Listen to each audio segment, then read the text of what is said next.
Okay, we're live.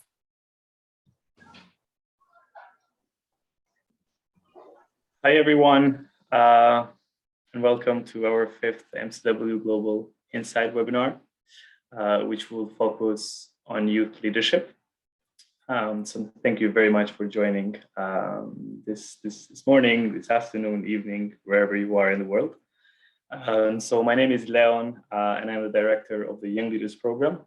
And I'm excited to be moderating this webinar on youth leadership, which is in fact one of the focus areas of our work at MCW Global. We will be exploring this topic with few speakers. We have two speakers who are having some connection issues, but hopefully they will be joining in a few seconds.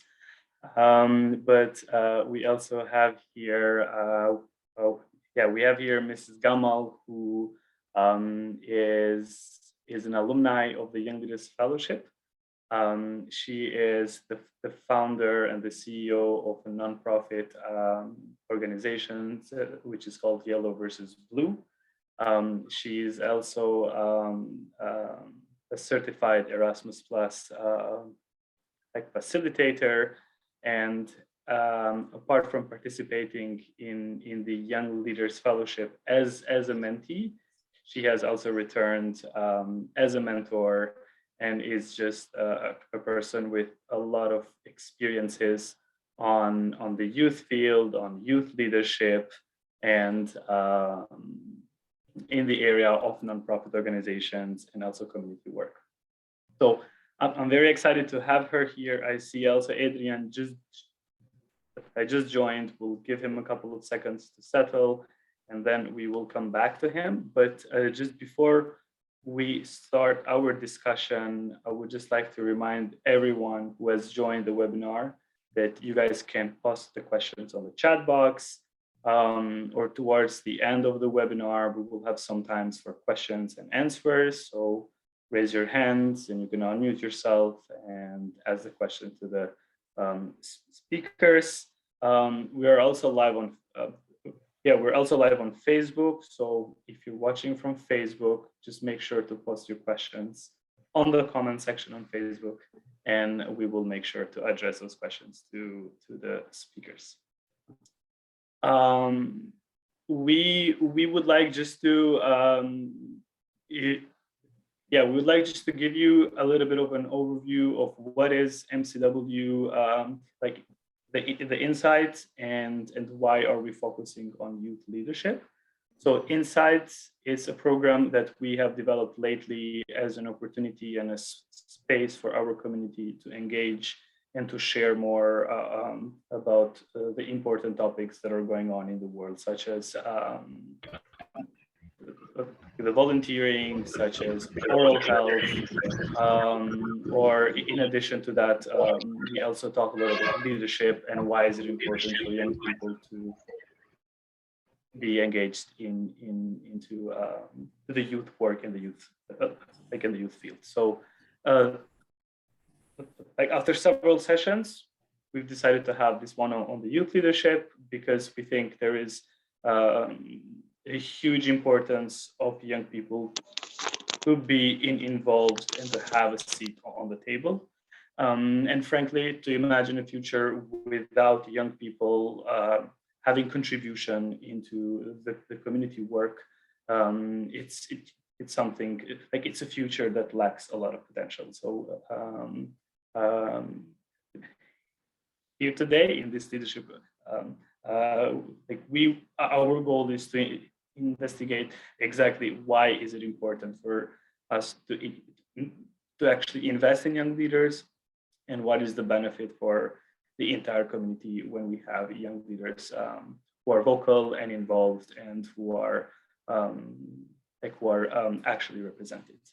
I would like to start with Mrs. Gamal, just a little bit, if you can tell us about your journey, who you are, also what inspired you to do the work that you do, and what inspired you to work with young people.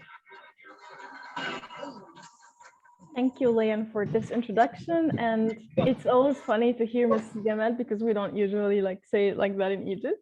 Um, so I am Shrew. I'm originally from Cairo, Egypt, but I'm based in Spain at the moment since September. And I started my journey. It was always like I am wanting to understand another environment, that not the environment that I'm living in. I want to explore who I really am, and I didn't have that much chance, but I always had like project ideas, or how does people start doing their own projects, or how do we find why are we actually here, or why we were created. And I got through a time in my life that I was going through depression and anxiety, and I really didn't know what is depression and anxiety. I always knew that it's sadness and there's just something wrong with me, and I just have to understand what's going on around. And that got more like severe by time, but I didn't understand it. And when I started talking to people about what I feel like I'm exaggerating. And then I started going to some events and to meet people. I didn't know that I have to improve my English, and that's how I started. And when I started improving my English, I found that I'm exploring another world that I never been exposed to in my country. And to be honest, like it all started because that I improved my English, and then I got to meet opportunities and people, and I got to understand what is depression when I started writing on Google and searching in English. And then I got involved in some communities, and then I started having more awareness of what's happening with me. And I started observing more in Egypt, like how people treat each other. And then I started understanding how we are always making jokes by making fun of each other and affecting each other mental health. And so the years pass, even though like people say, oh, you are young, but it has been really a journey and extensive experiences.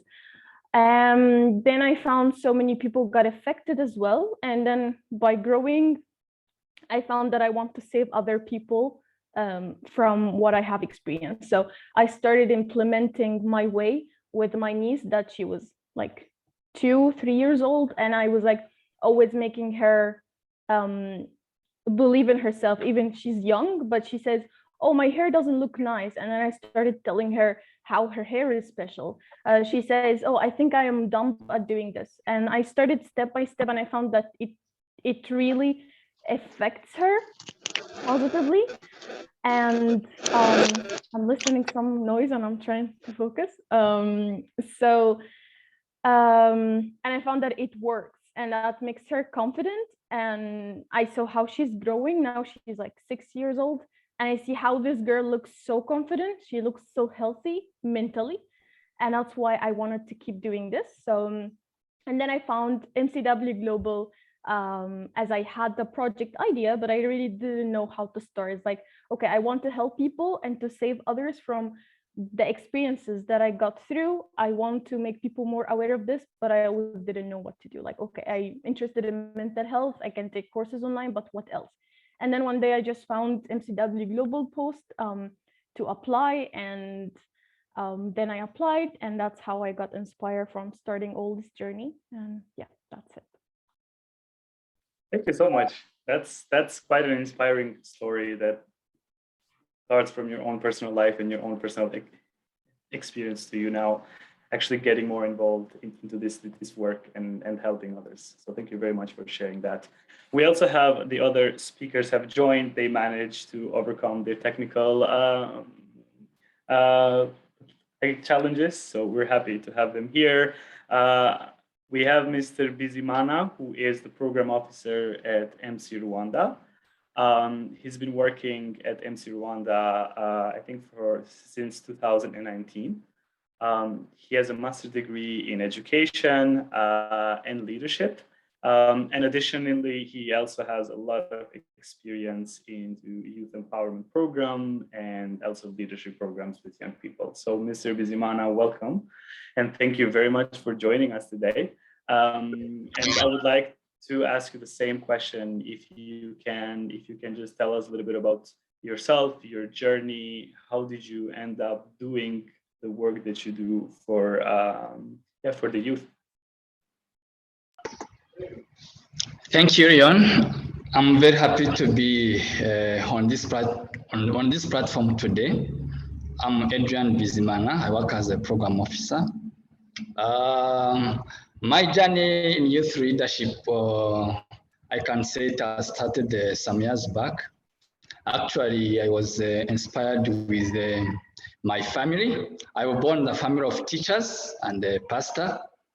So I grew up in that environment where I was seeing my parents, my brothers were serving in a community, not only on teaching, or training the youth, but also guiding the youth, inspiring with them. I know the pastoral care in the community.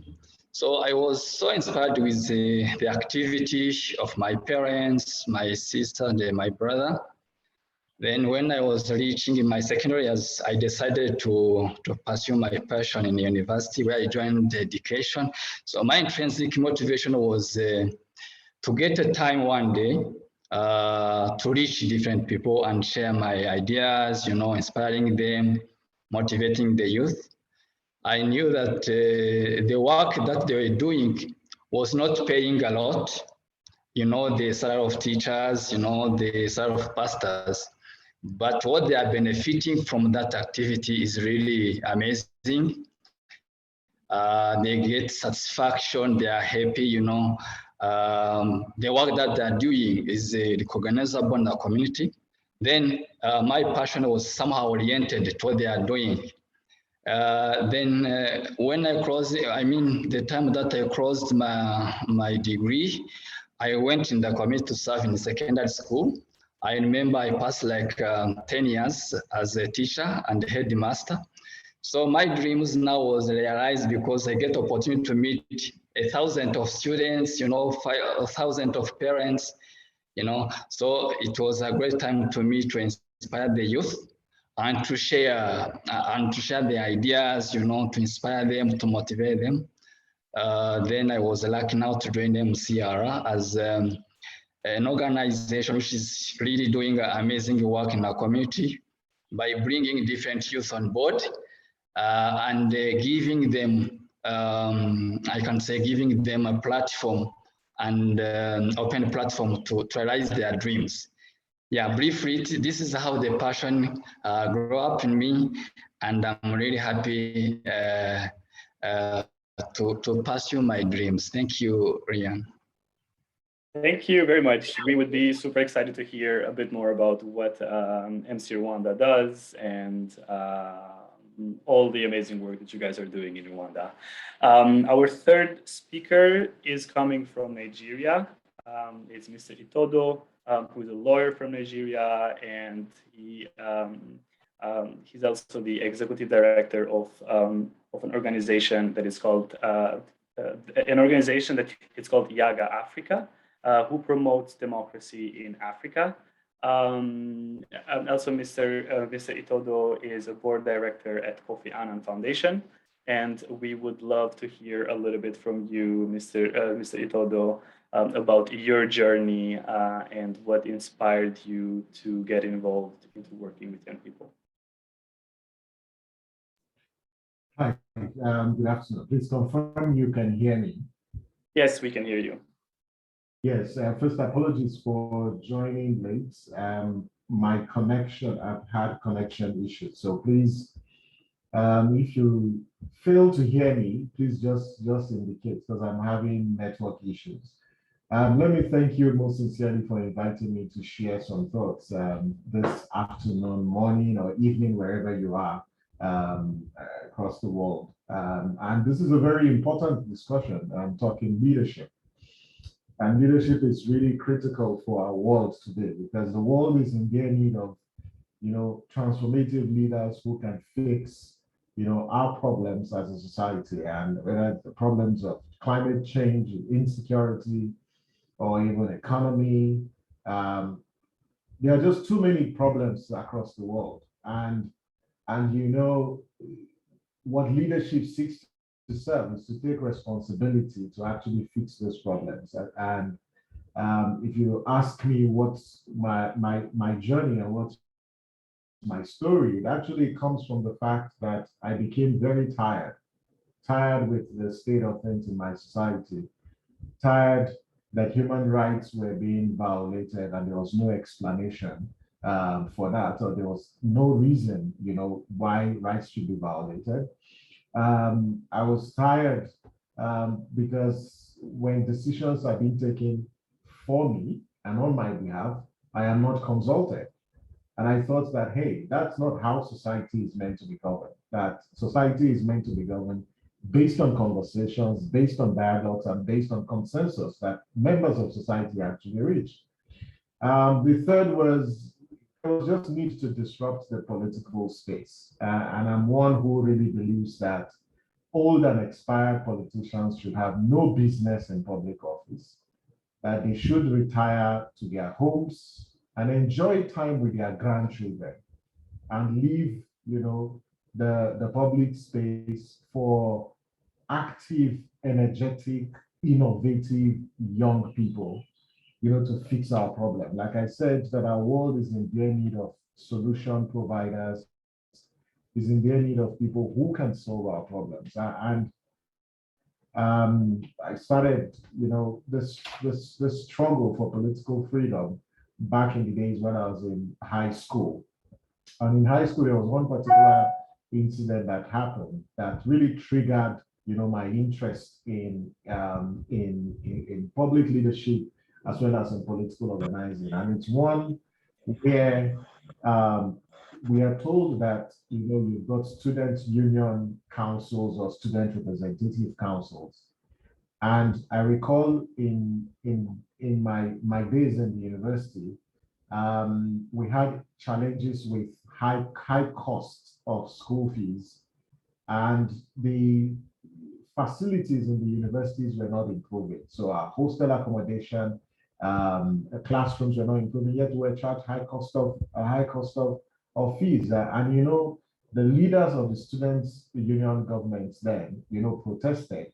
And guess what the university did? The university suspended them and was almost at the verge of excommunicating them from the universities. And I did say, hey, wait a minute.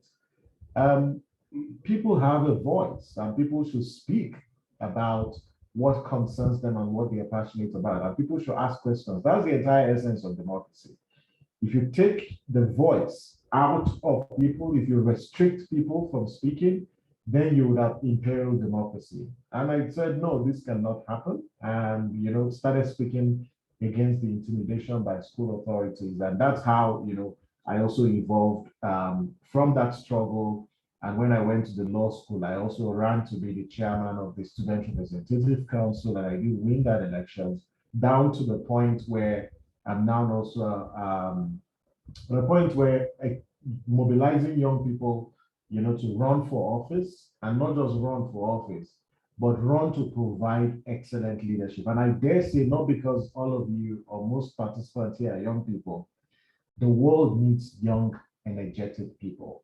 If we're going to fix the challenges of our time, it's going to be with young leaders. And so we have an urgent need to recruit more young leaders, build them, and put them in positions of authority to take action. So for those of you who are here, you are actually on the right path, but just know that in your society, there are challenges that you have the solutions to. So I hope that you seize the momentum and the opportunity to provide those solutions that your society needs if we're going to get any meaningful and sustained change.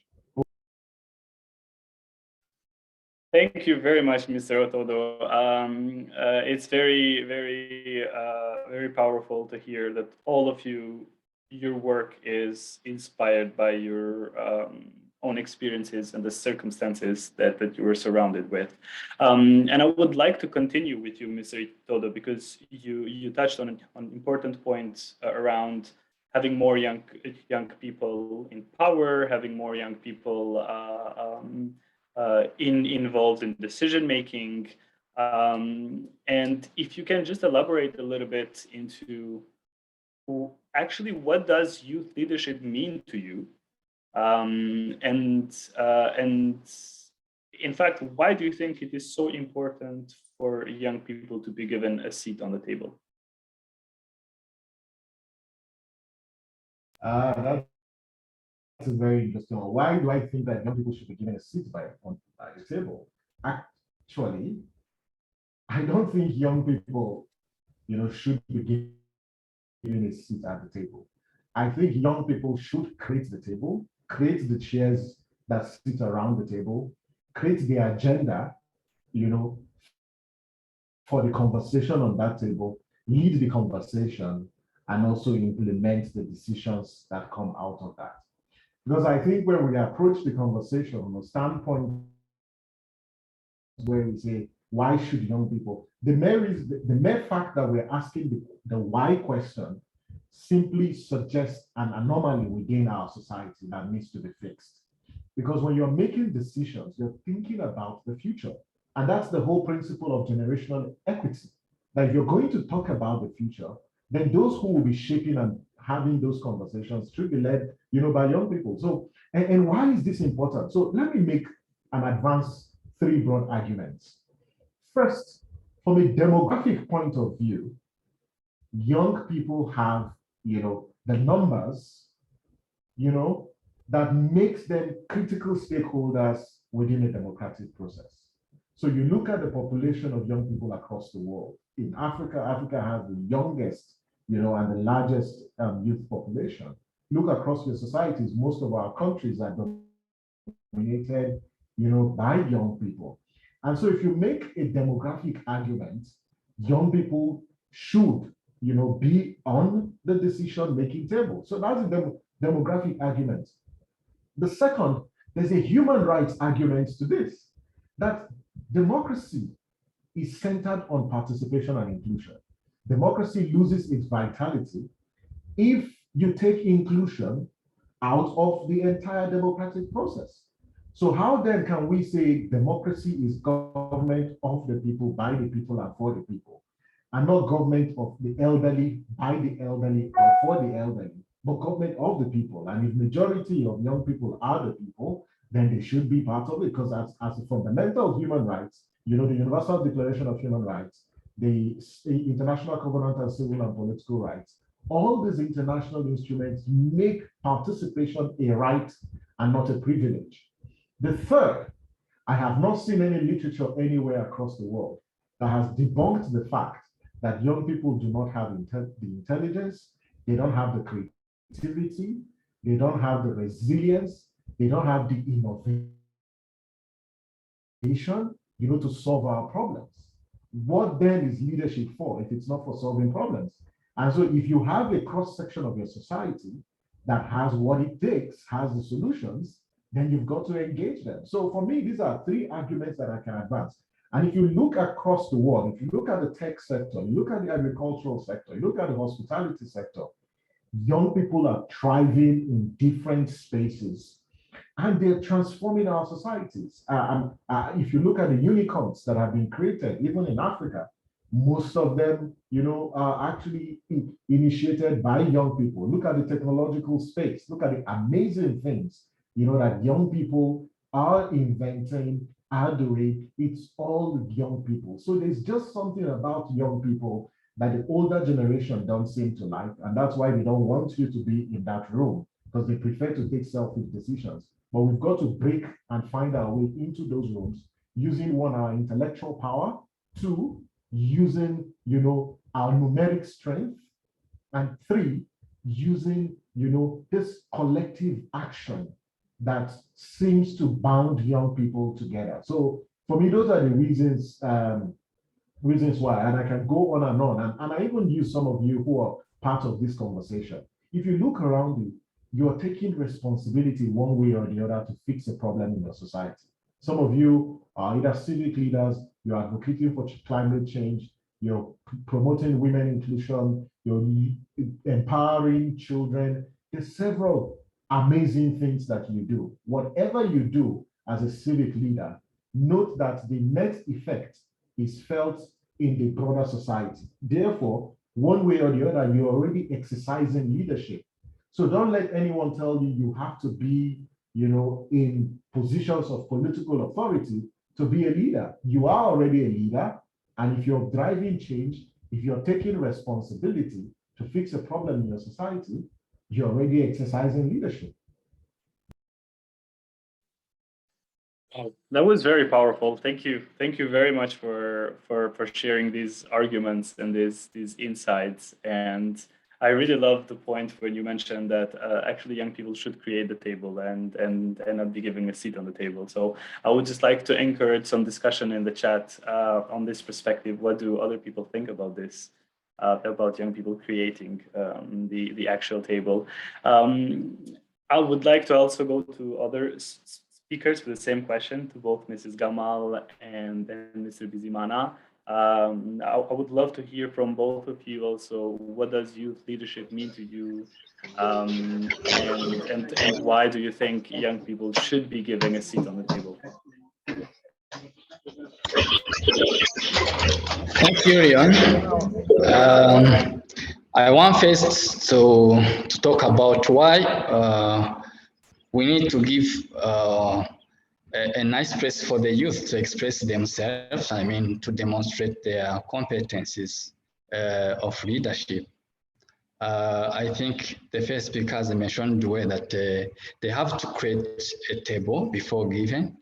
I'm really supporting this idea, but I know we have spent a long time where the tables are dominated by the adults, by the elders, if I can say like that. So the youth sometimes, they don't have the room to breathe, they don't have enough room to showcase what they have to do or what they can do. On my understanding, I think we need, first of all, to understand that the youth are the hope of our nation. The youth are we are used to say here in Rwanda that youth are the engine. They are like, they are the engine of the community. So if we leave them out, we do not expect to have, we do not expect to have development to our community, since the power of communities is excluded. So on my side, I think if we are lacking leadership in the youth, it's like the engine which doesn't have the fuel. It can't function well, it can't work. We end up having so many engines in the community without working. So it is a big loss for us. So we should give a nice platform for the youth to thrive or to succeed, to express their competencies, to solve their problems. On my side, youth leadership is like a comprehensive approach of helping the youth to grow in leadership and to show what they can do. So that platform helped them to succeed. I remember during during the COVID time here in Rwanda, the youth of Miracle Corners Rwanda, they sat together and they think what they can do. I know the pandemic has affected their life all over the world, more particularly for developing countries as we are living in Africa, Then they said, what can we do for our community? Then I remember the guys from tailoring, they said, we can use the barrier masks for the vulnerable who can't afford. Other one, they said, oh, we have time, we can volunteer, Other one, they're saying, why not? If it is possible, you can arrange, then we get like some mobiles, some vehicles, then we go around the community to share some information. We were facing a serious pandemic without having enough information, but the youth, they get a nice platform, if I can say. Then they did a marvelous work for the community. More than 10,000 were mobilized, and more than 1,000, above 5,000, they receive barrier masks. This means the youth, they can create the table, but we as adults, as elders, we need also to help them to succeed in what they are doing. I know we have we went through different background. We know some realities, some context that we are doing in. The youth sometimes they have fear, and we pretend to isolate them in decision making, and we think that they can't do anything great for their community. But if we encourage them and we bring them on board, I have seen that it is the power that can do the wonders. Yeah, briefly, this is what I can say on that question. Thank you. Thank you very much.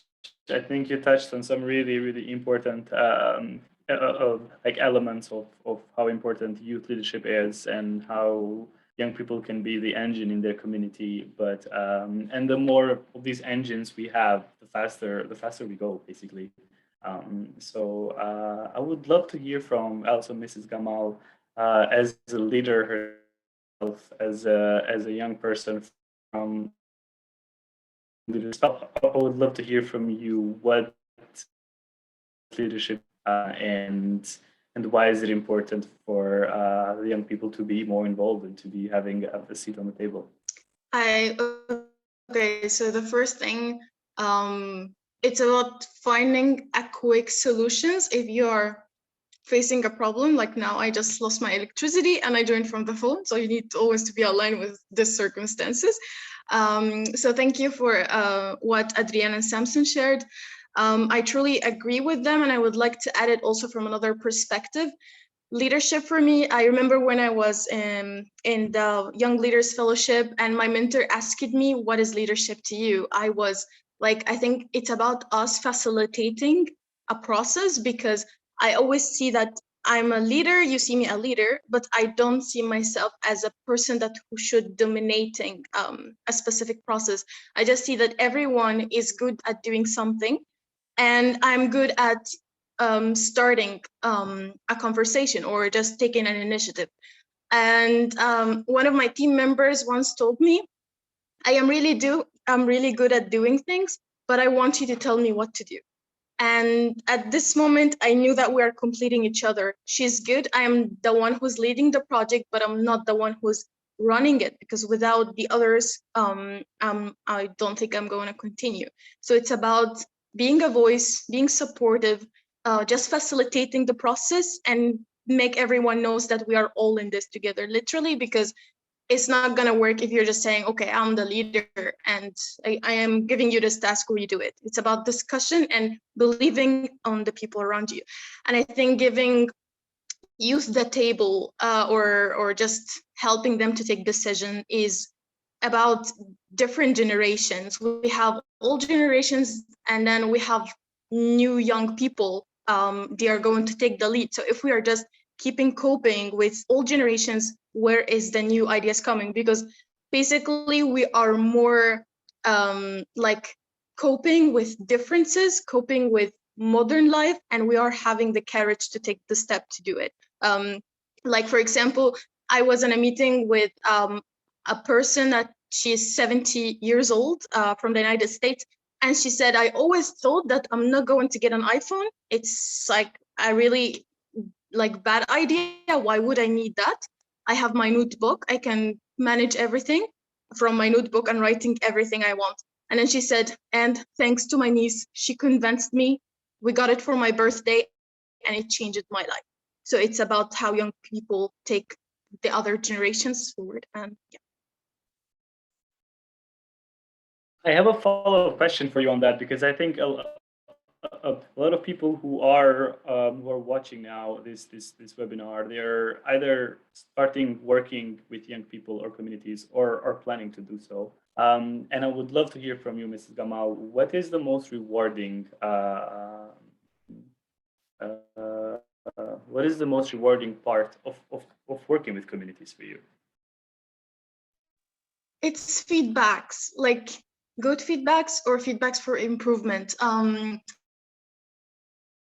I always think when I ask this question about my team, when once I woke up and I found them sending in the WhatsApp group for the team, they told me, thank you for making me feel for the first time that I am loved and respected and having a passion to keep working on something. And I got like similar messages like this, and I was like, am I really doing it right, or they are just like complimenting me? And then I think this is the most rewarding part. Or also something happened like 2 weeks ago. I got a donation from my project, and I was paying a coach for helping us with creating content about mental health. And when we like paid this person who helped us for it, he sent us a message saying, this is my first time to get paid from something I truly believe in and love. And I feel like, okay, thank you. We need to keep going. Like we need to keep doing things like that. And I think it's always, this is the most rewarding part for me, is to know that what I'm doing is effective for other people. Or especially also, it's not, I'm not really going so fast with my project that I'm helping lots of youth with mental health. I am just working slowly with my team members to support them mentally. And then we step out and help other people slowly. And I'm feeling really proud of what we do, and it makes me very emotional sometimes, but that's why I keep putting it first, even though if it's a project, but it's my project for passion. So this is the rewarding part for me. Yes. Yes, Leo. Yes, Leon. What I want to add there is that the most rewarding part is a fulfillment. I've seen the work that we are doing is really appreciated by the community. So the sense of fulfillment is creating motivation. You know, we are becoming now motivated because the society, the community is appreciating what we are doing. I know the motivation is not coming from the money, I mean the salary, things like that. You know, human being is have another part, psychological, social part, you know, and it is really playing a big part for the well-being of people. You know, when people are recognizing what you are doing and they are appreciating, you will feel happy and motivated. So that is what is keeping us now to work or to serve for the community. Yeah, thank you. Thank you, Adrian. Thank you both. Thank you both for this really inspiring answers that are coming from your own personal experiences. And for you, Mrs. Gamal, I mean, at MCW Global, we're very proud of the work that you've been doing with your project, and we're very happy to hear that the feedback is one of the most rewarding things that you feel. As part of your work. I would like just to remind everybody that we're live on Facebook, so just your questions, comments that you have, please make sure you post them on the comment section. If you have any questions and you are here on Zoom, just make sure you put them on the chat. And I'm hoping that some of the speakers will be able to answer them either verbally or actually write the answers on the chat. I would like to go back to Mr. Itodo just to touch base a little bit into.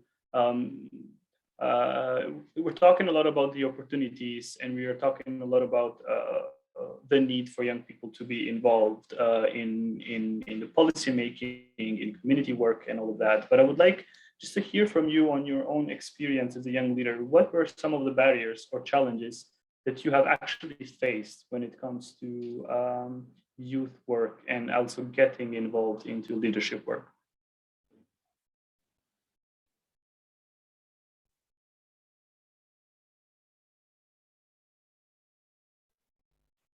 Well, we cannot hear you. Levels. First, yeah, now we can, sorry. Go ahead.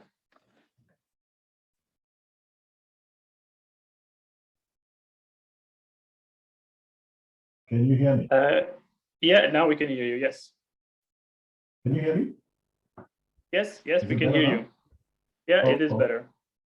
Yeah, I was saying there are challenges at 3 different levels: at the individual level,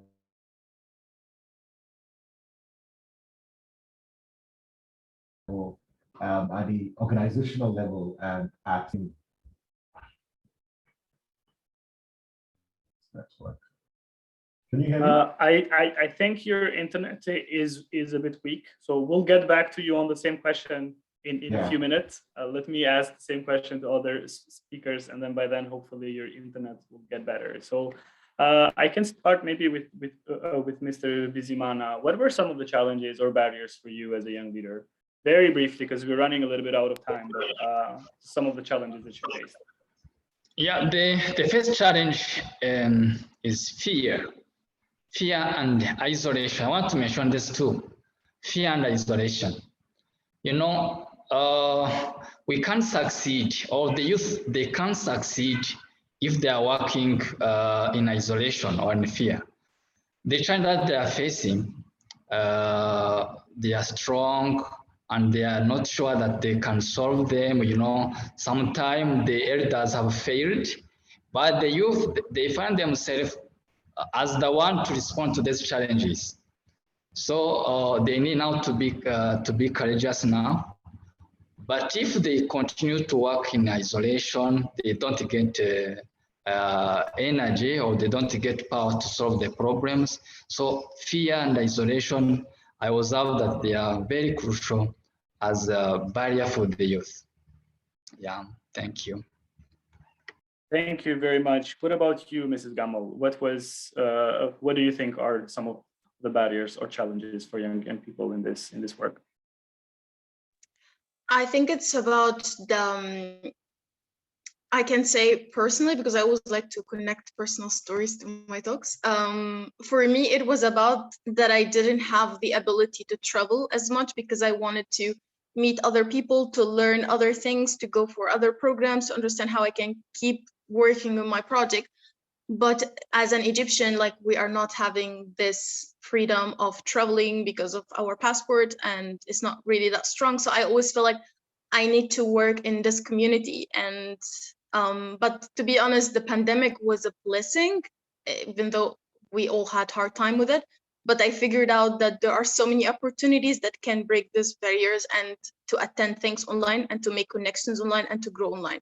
So I think that one of the things, and then after the pandemic, I didn't find that it's really a thing that I can say it's a barrier anymore, because in my place, I can just do everything.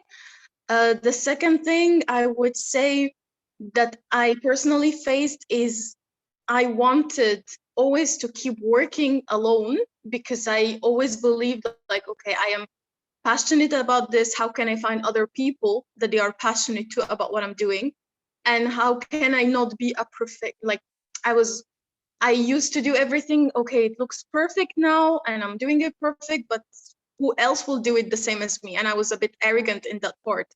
But then when I talked to people, they advised me to just like go slowly. And then when I had a team, and then I found actually they are doing the job better than me. And so this is something else I broke, because I didn't need to just get people from Egypt, but I got other people from different countries, and it was helping me so much to break this personal barriers, also not just professional ones. Thank you very much. I hope we can hear now from Mr. Itodo. We have just 1 or 2 minutes left before we go to the conversation with the audience. So if you could shed some light, Mr. Itodo, in some of the challenges and the barriers that you think young people face in this type of community work.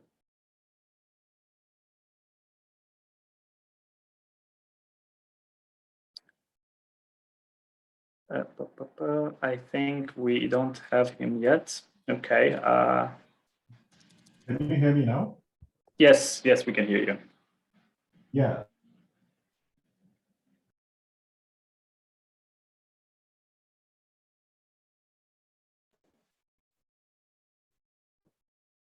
Unfortunately, Mr. Itodo, we cannot hear you. You're frozen.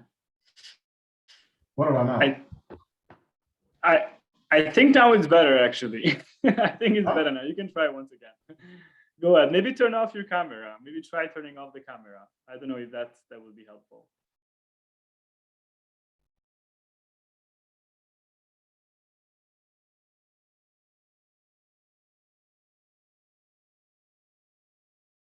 I would I would have loved to hear from you, but I think the internet is.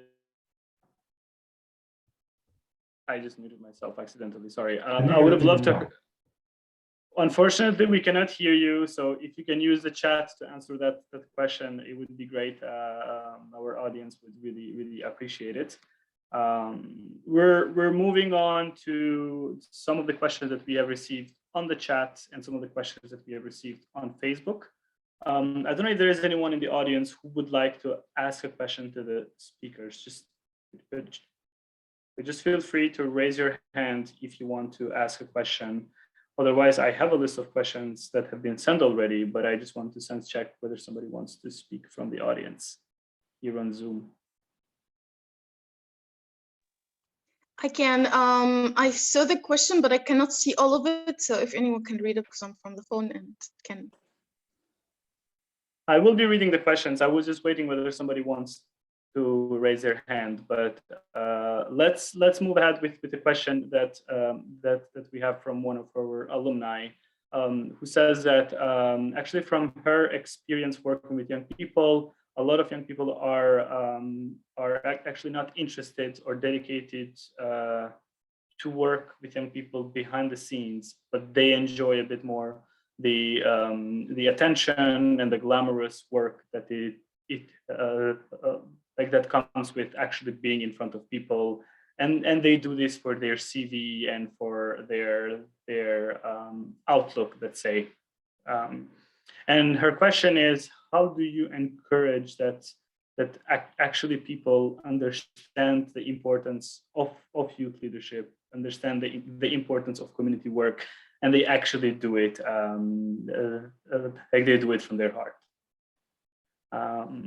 Yeah, whoever from the speakers wants to answer this question, feel free.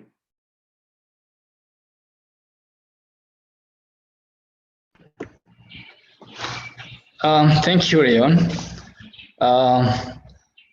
What I can say about that question is that people have to understand the necessity of youth leadership in their life.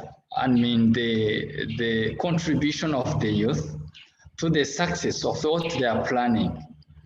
As we have mentioned before, youth leadership is like the engine which is driving everything that we are planning for the community. So there's the people, I mean, there's the leaders who don't understand why youth leadership is important. They should look what they are contributing to the community, the energy that they have, the time, the ambitions, the dreams that they have. They are contributing more to the success of our community. You know, the youth are the ones that will carry our vision in another generation. So if we lose that group of people, who will solve the problem that we have caused, I mean, that we have made in our past? They are the ones who will take them in the future and solve them. So if we don't give them time now to participate, they should plan to fail, if I can say like that, because they are the ones who will exist when we not be there. You know, we are about to die, if I can say, but the youth will remain in our society and solve the problem that we have caused, and they turn them into the opportunity, and they make, I mean, they paint the future that they want. So they should to give them the room to explain themselves and to contribute to the community. So this is what I can say about these leaders who are not understanding the necessity of youth leadership. Thank you. Thank you very much. Yeah, I have one question for Mrs. Gamal, which is around what are some of the unique problems that are faced by young women, and how can we actually support women in their journey into becoming young leaders or leaders in their communities? Okay, that's a really good question. I think it's basically that sometimes in some countries we are not taking seriously. So basically men are the one who is starting the projects or starting companies, initiative organizations, and when like a woman just started, then okay, not really seriously, and you have to or people are more putting the spotlight on you, like, let's see, when are you going to fail in that? Oh, she's gonna stop working in it. So I think that the thing I'm actually doing is that I'm ignoring all of this. I'm always working in silence, and then if something I want to highlight, then people sees what I'm doing. But I'm not caring about the let's say the difficulties that we're facing, because I think that if you create for yourself an environment with people that they are supportive, it can be just a few friends and some courses online, and then you know what you're going to do, then you really don't need to, you're not going to face difficulties. So it's about creating your own environment. Thank you so much. There's a lot of great questions that we're receiving from the chat and from Facebook. So thank you, everyone who's sending in the questions. We will try to cover them all in the next minutes. Adolf has his hand up. Adolf, do you have a question for the speakers? Thank you. Can you hear me? Yes, we can hear you. Yeah, thank you very much for this insightful webinar. I really enjoyed. So I heard the question throughout the conversation, and I surely thank you for the inspiring motivations. I've been thinking about the current issue that is mostly ignored by the people, which is generational gap. I've been facing this and studying about this because it's the most growing issue that is creating a gap between the old generation and the younger generation. We as the younger generation think that the elders won't allow us to intervene or participate in the decision making. So it tends to make them exclude themselves from that table we said we might be creating. Again, the old elders, they tend to perceive younger generations as the one who want to be showcased, who want to do things when someone is watching. So actually, they doubt their critical thinking as it's been being claimed in the workplaces. So for me, I was asking myself and needing to know what would be that thing that should be a gap standard to unite the older generation and the younger generation, to stand in that gap, so that the younger generation will feel comfortable in working with the older generation, and then elders will feel comfortable with working with the younger generation. I would like to hear the comment from each of the speakers. Thank you very much. Well, thank you, Adolf. I would encourage whoever has a question to please keep it brief, because we're running out of time. And I think if we can hear from Mr. Itodo, I think he is in a really well positioned to answer this question, because I know in Kofi Annan Foundation, you guys work with intergenerational leadership and mentorship. So yeah, the floor is yours. Okay, please confirm you can hear me now. Yes, we can hear you very well now. I hope the internet is fair to me. First, let me respond to the question about intergenerational dialogue and engagement.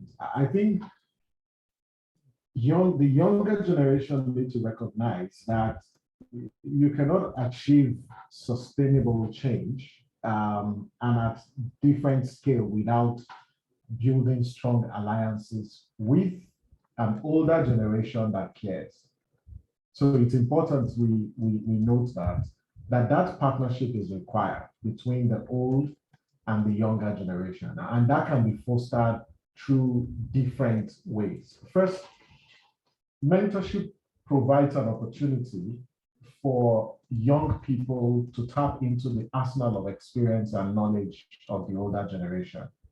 When I think in the earlier question about challenges, I think one of the challenges that young people face is the question of clarity. You see a young man or a young woman have fabulous ideas about what they want to do. They also have a vision about what the society should look like, but there's just that lack of clarity. What mentorship on intergenerational dialogue does is it provides you with some level of clarity on what's your purpose and what's your vision and what you want to achieve. In fact, it also helps provide clarity on what kind of leadership you need to achieve the goal that you've set for yourself. The second value of intergenerational engagement, it's about capacity development, because intergenerational dialogue really helps you learn from the older generation. Life is in stages, and when you learn and tap from the experience of other people, you tend to go very far as a young person. So it's always good, to learn from the experiences of other people, learn from their stories, apply those lessons in making the decisions that you take. What I'm against is the arrogance of young people who often think they can achieve meaningful change without building partnerships with the elderly. In any case, colleagues, you must note that, social change is a product of collaboration.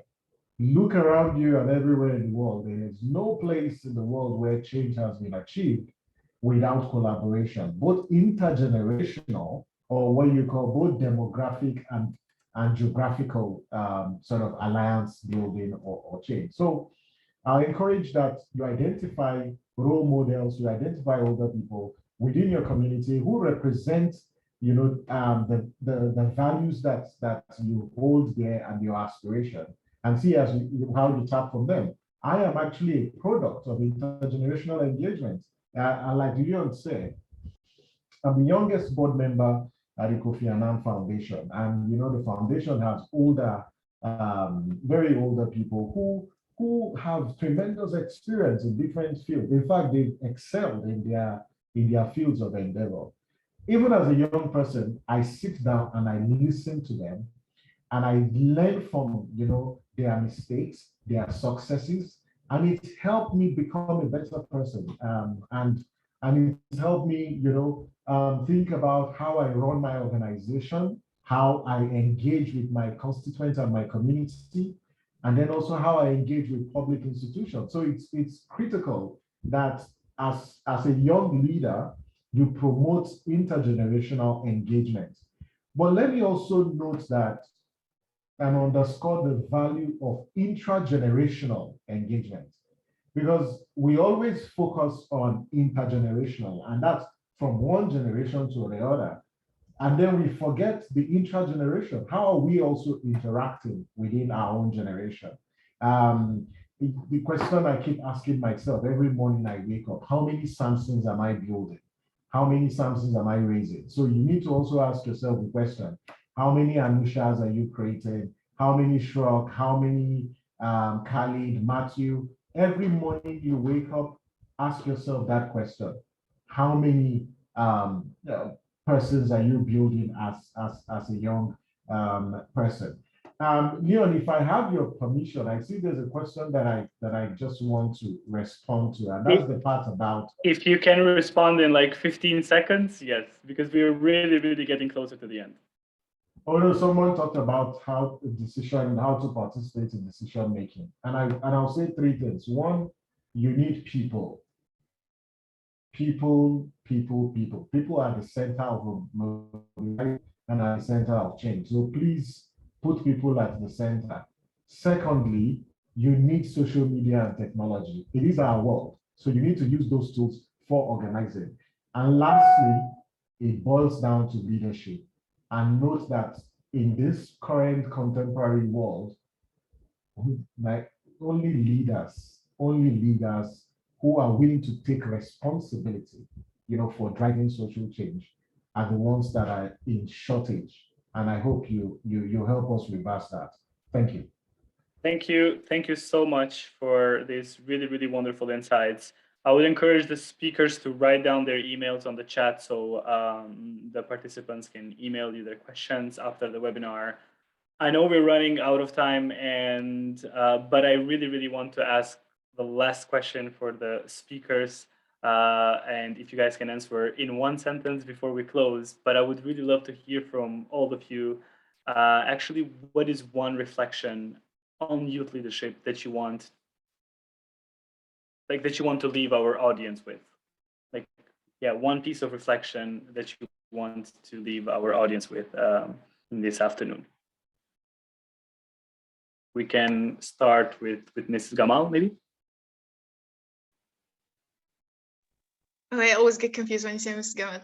Okay, so I have a lot of reflections. Like I used to reflect on them, but the one thing I can share today is that why do you actually want to be a leader? Or another part of it, do you really want to do it because you believe in something and you want to lead it, or because you want people around you to say, oh, this is a really great idea, or just you want to get compliments from others? I think some people can say it's very obvious, I just love to do that, but if we look within ourselves, we can really know the answer. So that's how you can continue or not. So I would really love all of you to reflect on that. Mr. Bisiman, in one sentence. Thank you, Leon. I want to comment on a famous quote which says that we need to be the change we want to be. You know, we have to be the change we want to see. This means I encourage the youth to make everything possible to bring a positive change in their communities. The last one is that the small steps that we are doing on a daily basis are the ones which determine where we will reach. This is another thing that I want to share with the youth. The small things they do determine what they will be. So they need to start now and to bring change for their life, for their community, for their families, yeah, in a holistic way. Thank you. Tritodo? Thank you very much for the invitation, and apologies for the network glitch and my calls. The common good is and should be the driving philosophy of civic activism, and not, personal benefits. And I'll take that again. That the guiding philosophy for civic activism or youth leadership should be the common good, and not your personal benefit or personal aggrandizement. But thank you most sincerely for this opportunity. Thank you, everyone. I mean, I don't know what else I can add after that, honestly. So I'll just leave it here. I want to thank everyone who has joined this conversation today, who has asked the questions, and I want to thank the speakers for their wonderful insights with their experience and the knowledge that they have shared with us. We will meet you all in our next Insights, so you can follow us on the social media if you want to continue actually being engaged with our program. So thank you, everyone, and see you in the next webinar.